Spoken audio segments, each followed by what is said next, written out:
do you seem so scared? All I wanted to do was play with you. Please come and play with me. I'm so lonely. You're not afraid of the dark, are you? Don't be afraid. Come with me. I will show you where I play hide and seek. Do you want to play hide and seek? You hide, and I'll find you.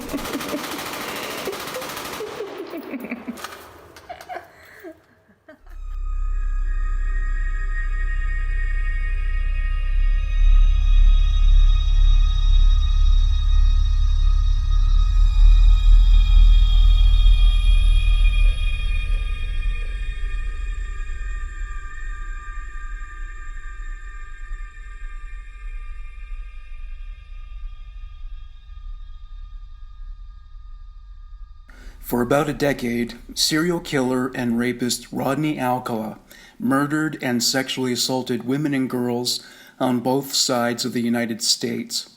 They were some of the most vicious and disturbing acts of misogynistic violence in the country's history. Though he had a kind and charming side, his victims got a look at the human monster. Only in a minority of cases did they live to tell the story. Rodney Alcala was born Rodrigo Jacques Alcala Buquar in San Antonio, Texas, on August 23, 1943. He was one of 4 siblings and grew up in a middle-class background. His family were devout Catholics and attended Catholic schools. Rodney was an exceptional student, earning high grades and demonstrating an above-average intelligence. There are no indications in his school's records that he ran afoul of its rules. A turning point in Rodney's life came in 1951 when his grandmother fell ill.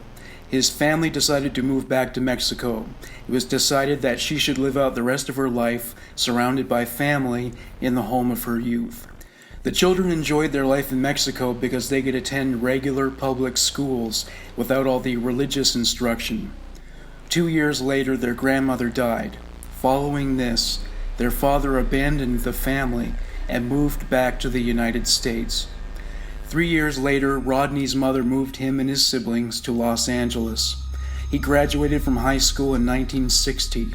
He was the prime academic star of his graduating class. He was a handsome young man who caught the eye of many of his female classmates. He dated many of them. In 1961, he joined the Army. In 1963, he went AWOL. He turned up at his mother's house.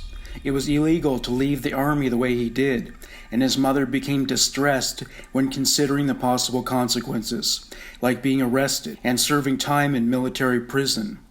She convinced him that his actions could destroy his entire life. A few days later, he went to the local Army detachment. He turned himself in. After being interviewed by several officers, he was evaluated by a military psychologist. He was hospitalized and informed that he was in urgent need of psychological care. The hospital contacted his superior officers in North Carolina. They informed the hospital that he was unable to fulfill his duties and appeared to be suffering from a nervous breakdown.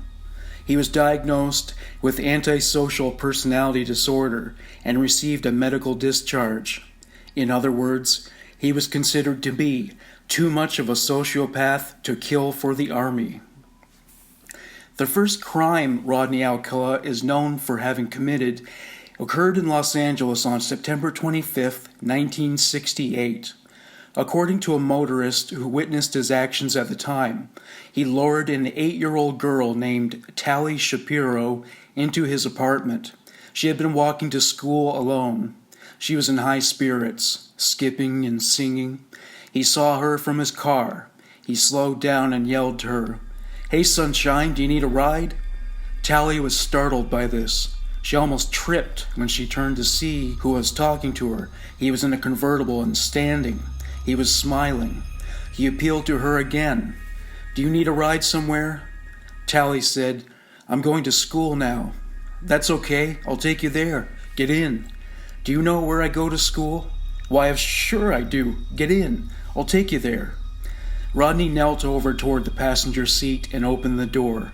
He was still smiling, and Tali smiled back. She helped open the passenger door and jumped into the passenger seat. When Rodney reached over to her to close the door, he picked up on some kind of floral scent. "What is that lovely smell?" he asked her. She was confused. She wasn't wearing any kind of fragrance. She stuttered, unsure of how to respond. Rodney sat back in the driver's seat. He put the car in drive. He turned to Tali and told her she smelled like a lovely flower. As he drove them, Tali started singing again. Instead of taking them to her school, he pulled up to an apartment building. He stopped and parked. Tali said, "This isn't my school." "Oh, I know that. I need to get something from my apartment first. Is that okay?" "I don't want to be late. I will get in trouble." "Don't worry about that. I will come with you into the school and tell your teacher that it was my fault. Okay?" "Okay." Rodney got out of the car and shut the door. "Do you want to come with me?" Tali became uncomfortable. She shut down. She was silent and looked down at her feet, suddenly unable to face Rodney. "I don't know," she said. "Oh, come on, I have some candy that you can have, and we will only be a minute." He smiled at her once again. He opened the passenger door for her. She got out tentatively and stood out of his way as he closed the door. He took her hand and led her up 3 flights of stairs. Once on the 3rd level, he unlocked his apartment door and led her in. Los Angeles police officer Chris Camacho was notified by the witness who saw the abduction what the make and model of Alcala's car was. It bore no license plates. The Good Samaritan followed Alcala all the way to his apartment complex. Camacho describes what he encountered at Alcala's apartment. "I went to that location and I started knocking. I said, 'Police officer, open the door. I need to talk to you.' This male appeared at the door. I will always remember that face at that door. Very evil face. And he says, 'I'm in the shower. I got to get dressed.' I told him, 'Okay, you got 10 seconds. Open this door. I want to talk to you.' Finally, I kicked the door in. The image will be with me forever. We could see in the kitchen there was a body on the floor. A lot of blood." Orange County Deputy District Attorney Matt Murphy gave his own account of the incident. They say a picture says 1,000 words, and that image of those little white Mary Janes, classic Mary Jane shoes for children, are typically made of black leather or patent leather, have one thin strap fastened with a buckle or button or broad and rounded toe box, low heels and thin outsoles. On that floor with that metal bar that he used to strangle her with, and that puddle of blood, it just looked like too much blood to come out of a tiny little 8-year-old like that. Chris Camacho elaborates further. "She had been raped. There was no breathing, and I thought she was dead. We all thought she was dead. So I grabbed a towel and I picked up the edge of the bar and I laid it off to the side. We started searching the residence, and there was a lot of photography equipment. All of us were amazed at the number of photographs he had there of young girls, very young girls. We found a lot of ID, a picture ID of a Rodney Alcala. He was a student at UCLA, an undergrad student. This was the first time that Rodney Alcala ever became a blip on the law enforcement radar. Unfortunately for the attendant officers and his future victims, he escaped arrest. As Camacho explains, the other officers, when I kicked the front door, came running around to assist me, and the suspect went out the back door. Camacho walked back to Alcala's kitchen. It was there where he happened upon a miracle. Tali Shapiro survived. As Camacho put it, she was gagging and trying to breathe, and I thought, one for the good guys. She's going to make it. Still fighting to survive, Tali was rushed to hospital. Camacho was given credit for saving her life. Tali Shapiro survived the ordeal.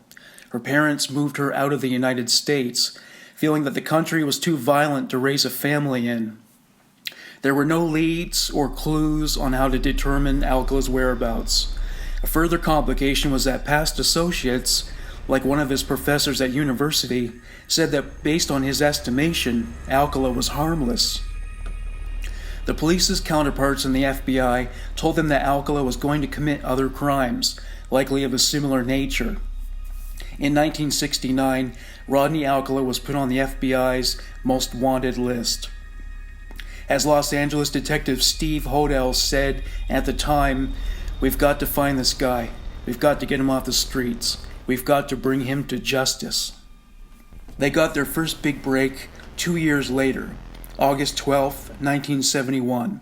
Two campers who were staying at an all-girls summer camp went to a local post office to mail some letters. A poster of the FBI's most wanted was tacked to the wall of the post office. The girls noticed that one Rodney Alcala bore more than a passing resemblance to one of the camp's counselors, who was known to them as Mr. Berger. They were unsure if he was the man in the photo. The fugitive was from California. Mr. Berger was from New York and didn't appear capable of harming a young woman. When they returned to the camp, they notified the dean of Mr. Berger's resemblance to one of the nation's most wanted fugitives. The dean went to the post office and had a look at the poster for himself. Realizing he was the same man, he called the FBI and told them about his findings. They told him to return to the camp and act normal. They would soon investigate. The next day, FBI agents turned up at the camp and detained the so-called Mr. Berger. After his fingernails matched those of Rodney Alcala, they arrested him. After Alcala's close call in Los Angeles, he fled to the East Coast, settling in New York City. He attended NYU Film School under the alias John Berger. He lived a bohemian lifestyle. He took the job at the camp, possibly to make ends meet during the school break. Alcala was extradited back to California. While in custody, Detective Hodel interviewed him. To quote Hodel, "I asked him, 'So tell me about the Tali Shapiro incident.' And basically he says, 'Oh, I want to forget all about that.' He said, 'I don't want to talk about things that Rod Alcala did,' as if it was a different person." Tali Shapiro's family had moved to Mexico by this point. Because Tali was not available for trial, the only option available to the prosecuting attorneys was a plea agreement. In 1972, Rodney Alcala pleaded guilty. His charges were reduced to child molestation. He received a sentence of 1 year to life. The parole board released him after 34 months. Back then it was the parole board, not a judge, who decided how much time an inmate should serve. As Detective Hodel put it, the emphasis was on rehabilitation back then, and he was able to charm psychiatrists, just like he charmed his victims. This guy should have never been released, based on the crime itself. Indeed, in August 1974, a state prison psychiatrist was convinced that Alcala showed a great deal of improvement. He recommended his release. Alcala was paroled to Los Angeles County.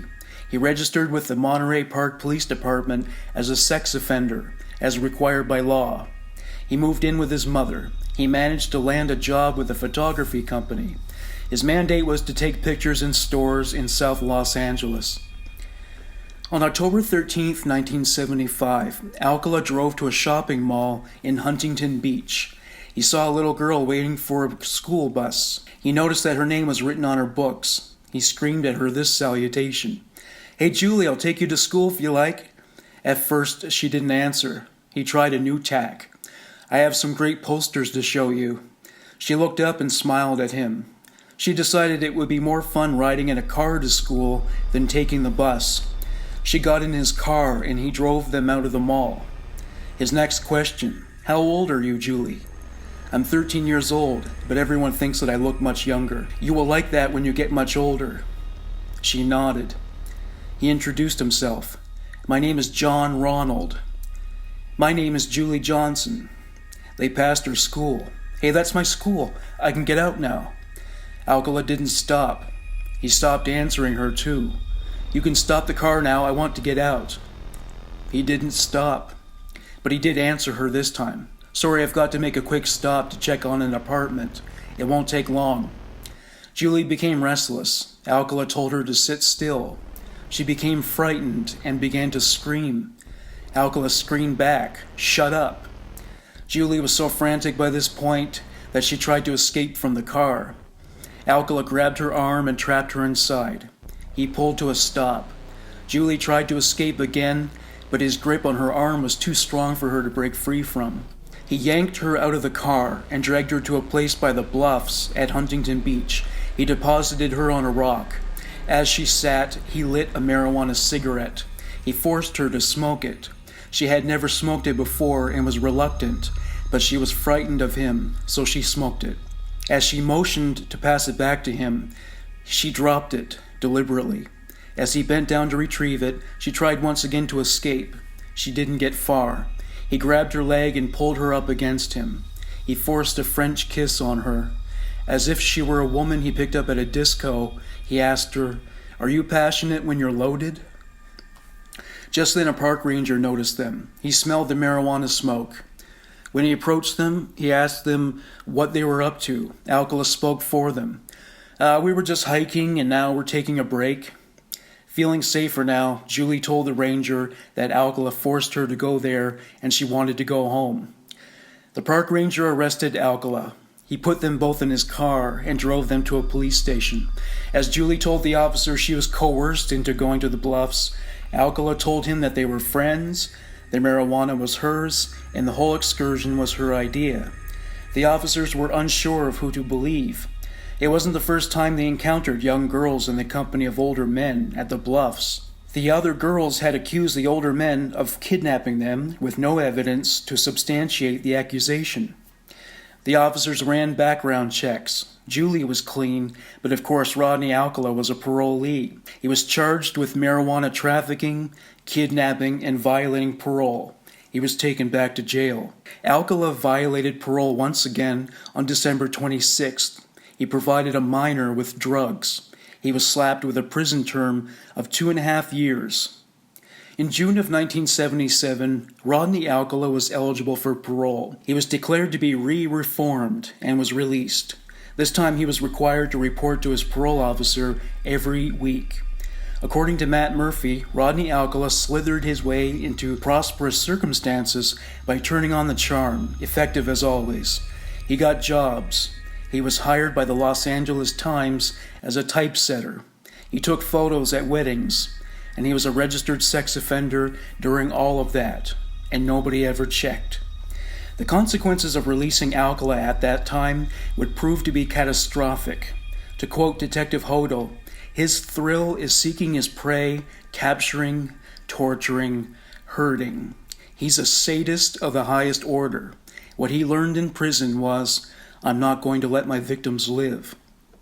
In 1977, after Rodney Alcala was released from prison, his parole officer allowed him to fly to New York City. This, despite the fact that he was a repeat offender and deemed a flight risk.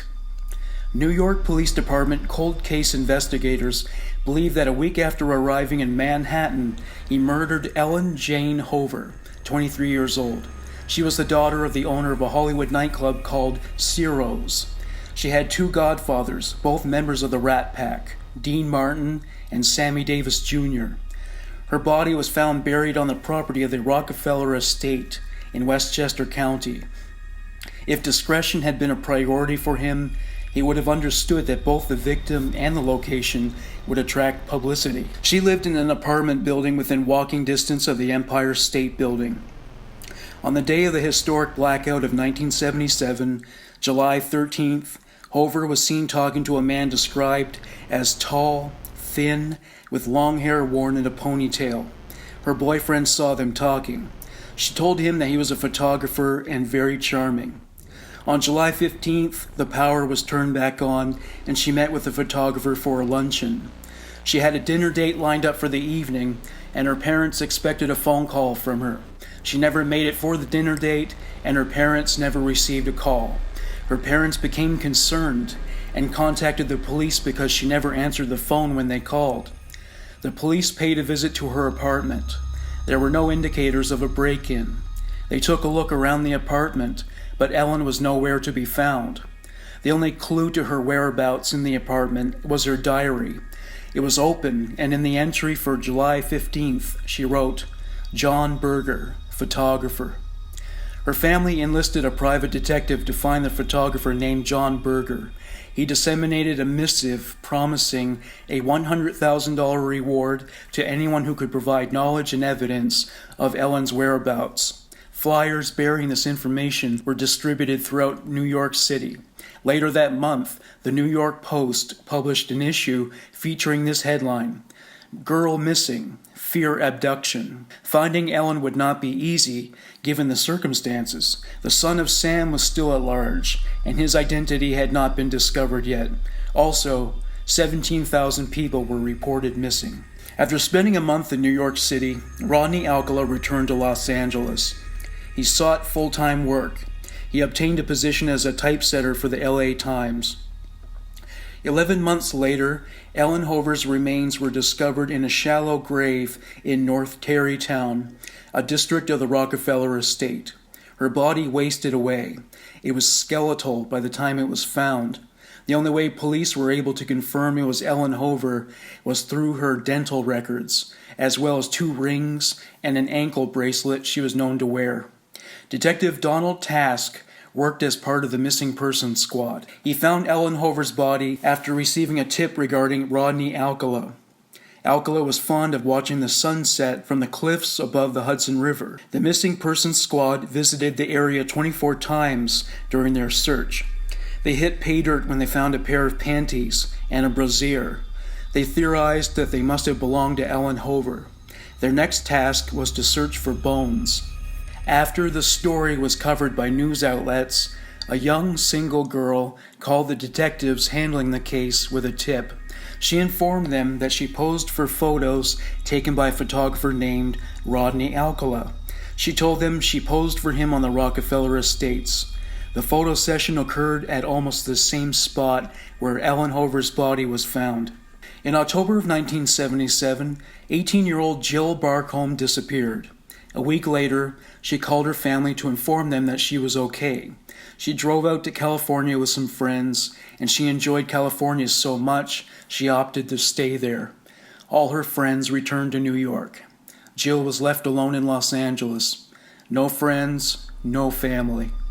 In the early morning hours of November 10th, the West Los Angeles police received a call about a dead body. It was located in the Mulholland Drive district. The police parked nearby, an area known as the California Chaparral. It was lush with undergrowth and trees. Jill Barcomb's body was soon discovered. She was left on all fours. Her knees were bent. The tips of her toes pushed into the ground. Her inner thighs and knees pointed outward. Her panties had been removed. Her buttocks were spread apart, leaving a notable excess of space in the center, with the anus gratuitously exposed. Her face was pressed tightly against her breasts. Her neck appeared to have been broken. The top of her head was planted on the ground between her knees. Her right hand's fingers were curled up 3 to 4 inches from her anus. Her anus had been cut. A pool of blood was left behind on the ground. She wore a light green sweater that was smeared with blood. It had been pulled up on her back. She didn't wear any kind of footwear or hosiery. One of her pant legs was tied around her neck. A large pointy boulder bearing a large blood stain was left in the pool of blood that encircled her head. Finding the culprit proved to be very challenging. Veteran LAPD detective Philip Van Adder, who later became the lead detective on the O.J. Simpson case, struggled to find promising leads. The autopsy disclosed that the injuries were inflicted while she was still alive. She was strangled, first with hands and then with ligatures. Following that, the killer bashed her brains in with the rock. The boulder was examined, and the blows to the head were determined to have been carried out with the rock. This was not the only cause of death. There was also blunt force trauma to the neck. That alone could have killed her. Strangulation was a contributing factor. The coroner opined that she didn't walk to the crime scene. There were no footprints. The offender picked her up in order to position her for sodomy. Her anus was torn, and the surrounding area was bruised. This was an indication that she was still alive when she was raped. Whether she was still conscious is unknown. There were 2 contusions of the anus, close to her vagina. This is said to be an indication that the offender dug their fingernails into her skin. Her pubic hair was singed on the left side. This was accomplished with some kind of flaming instrument. Whatever the instrument was, it was placed between her legs and into her vagina. She was arranged in a pose. The offender's hand was soaked in blood, and it positioned her left leg and hip. A microscopic examination revealed that sperm was deposited in both her anal and vaginal cavities. A day later, investigators identified the body as Jill Barcomb. She had a juvenile arrest record and had been fingerprinted. The prints were a perfect match. Jill's face and body were so disfigured by the attack that she was given a closed casket funeral. Her parents were horrified by her post-mortem appearance, so much so they were anxious to prevent their other children from experiencing the trauma of seeing Jill in that condition. Georgia Wixted was a cardiac nurse who worked in the post-cardiac unit at Centinela Hospital. She and her friend Barbara Gale worked from 3 p.m. to 11:30. On December 15, 1977, they went out to celebrate a friend's birthday. When the festivities were over, Georgia drove Barbara to their home in Santa Monica. Barbara asked her if she would pick her up at 2:30 p.m. the following day and drive her to work. Her motorbike had broken down. Georgia promised she would. The next afternoon, 2:30 came and went. Georgia didn't show. Barbara called her house several times, but there was no answer. Barbara took a taxi to the hospital. When she arrived, she found that Georgia hadn't shown up to work. When she could, Barbara kept calling Georgia's house to find out what was happening. Later that day, Barbara called the LAPD. She told them that Georgia did not meet her for their rendezvous, did not turn up at work, and was not reachable by phone. LAPD deputies went to Georgia's house to investigate. When they arrived at her door, the officers surmised that it was used as an impromptu step stool to enable entry into the window. They knocked on the door repeatedly, but there was no answer. They tried the doorknob.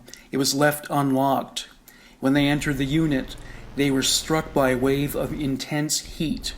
They estimated that the temperature must have been adjusted to 100 degrees Fahrenheit, or 37 degrees Celsius.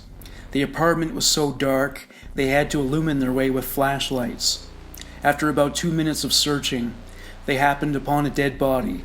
It was lying on the floor. The officers drew their guns and checked the other rooms in search of more victims or a suspect. They found neither and contacted the homicide unit. 15 homicide investigators examined the body. She was laying on her back. Her knees faced outwards, frozen in a diamond-shaped posture. There was blood between her legs. Her pantyhose had been used as a ligature. They had been tied and secured with a knot around her neck several times. Her bed linens, pillows, and duvet had been tossed on the floor beside her. They were all drenched in blood. A bloodied claw hammer was left on the floor, about 2 feet away from the body. They examined her bed. There was a large blood stain in the middle of the mattress. Blood was splattered onto the bed's railings. It was also splattered all over the walls. They checked the bathroom. There was blood all over the toilet. A bar of soap was left in the sink. These were findings listed in the autopsy report. Massive trauma to the head and face. The skull was fractured several times. Lacerations made in her skull were claw-like. She was cut in the neck multiple times. Bones were broken inside her neck and lower jaw. The broken parts pierced through the back of her neck. Deep cuts were made to her vagina and labia. The coroner concluded that almost every conceivable injury was inflicted on her throughout the attack. The ligature marks on her neck were typical of the kind left behind after a strangulation. There were tears in her vaginal wall. They were symptomatic of forced penetration with an object. The fracture on the left side of her skull was most likely a product of being struck with a hammer. Sperm was found in her vaginal, anal, and oral cavities. 2 blood types were detected. In 1977, there was no forensic technology to determine who the other blood sample originated from. As with Jill Barcomb's funeral, there was no viewing of the body. The funeral director informed her family that they were not able to reassemble Georgia's body in a way that would have avoided re-traumatizing them. By the fall of 1977, several girls and women went missing and turned up murdered. Rodney Alcala was questioned by police about these crimes. He had an alibi for each incident, but because there was marijuana on his coffee table during the interview, he was incarcerated for 6 months. 11 more girls and women were kidnapped and murdered in the fall of 1977. The details and methodology were reminiscent of the crimes for which Rodney Alcala was suspected of having committed. They are listed as follows. Number 1, Yolanda Washington. Her body was found by the entrance of the Forest Lawn Cemetery in Glendale. She had been beaten, raped, and tortured. The cloth used as a ligature was wrapped around her neck. Number 2, Judith Lynn Miller. She was deposited on an anthill in a garden in La Crescenta, Glendale. She had been raped vaginally, sodomized, and strangled. She was 15 years old. Number 3, Lisa Teresa Caston. Her body was dumped at the Chevy Chase Country Club, Glendale. She was raped and strangled. Number 4, Jill Barcomb. Number 5, Kathleen Robinson. Her body was found on Pico Boulevard in the Wilshire district of Los Angeles. She had been raped and strangled. She was 17 years old. Number 6, Christina Weckler. Her body was discovered in a secluded patch of land in Glendale. She was left in the nude. She had been brutally assaulted and strangled. Her body presented with severe bruising. She had been bleeding from her anus. The assailant injected her with cleaning fluid. She was 20 years old. Dolores Cepeda. She was found in the same location as Christina Weckler. She was 12 years old. Sonia Johnson, number 8. Her body was discovered within hours after Dolores Cepeda's was found. As with Dolores Cepeda's, her body was feasted on by maggots. Sonia was 14 years old. Number 9, Jane King. She had been strangled with her own stockings. Her body was severely bruised. She was found near the Golden State Freeway. Number 10, Lauren Wagner. Her body was discovered in the Mount Washington section of the hills around Glendale. She was strangled. There were puncture marks on her arms. Her palms had been burned. 11, Kimberly Diane Martin. Her body was located in a vacant parking lot on the hillside in Echo Lake. She had been strangled, raped, and deliberately left in a pose. She was 17 years old. There were no more such incidents throughout the rest of 1977. Everyone hoped it meant that the hillside strangler, believed to be the guilty party, had been caught or that he fled the city. More bodies were found in February of 1978. In December of 1977, the LAPD was contacted by an FBI agent. He was investigating the disappearance of Ellen Hover. He was looking for a man named John Berger, since it was the name written in her diary on the day she went missing. Their records indicated that John Berger was an alias used by Rodney Alcala, who had moved back to Los Angeles. It didn't take the LAPD long to find Rodney Alcala. He had served time in jail twice over a span of 5 years and was now on parole. He was known to work at the Los Angeles Times. The LAPD went to Alcala's workplace and brought him to their offices to question him. They were surprised by how cooperative he was. He said that not only had he known her, but he was with her on the day of her disappearance. He said they were friends. They went on photographic excursions together. He said that's what they did the last day they spent together. He said that when he last saw her, it was in front of her apartment building, where he left her at the entrance. He was asked to submit to a polygraph test. This was where his compliance was rescinded. Since there was no evidence to prove that he killed her, they had to release him. The hillside strangler was caught. It turned out to be 2 different men committing the murders, Kenneth Bianchi and Angelo Buono Jr. They were cousins. They were convicted for the charges of murder, sexual assault, abduction, and torture. Similarities between the crimes of the hillside stranglers and those of Rodney Alcala have been observed. All the victims were females between the ages of 12 and 28.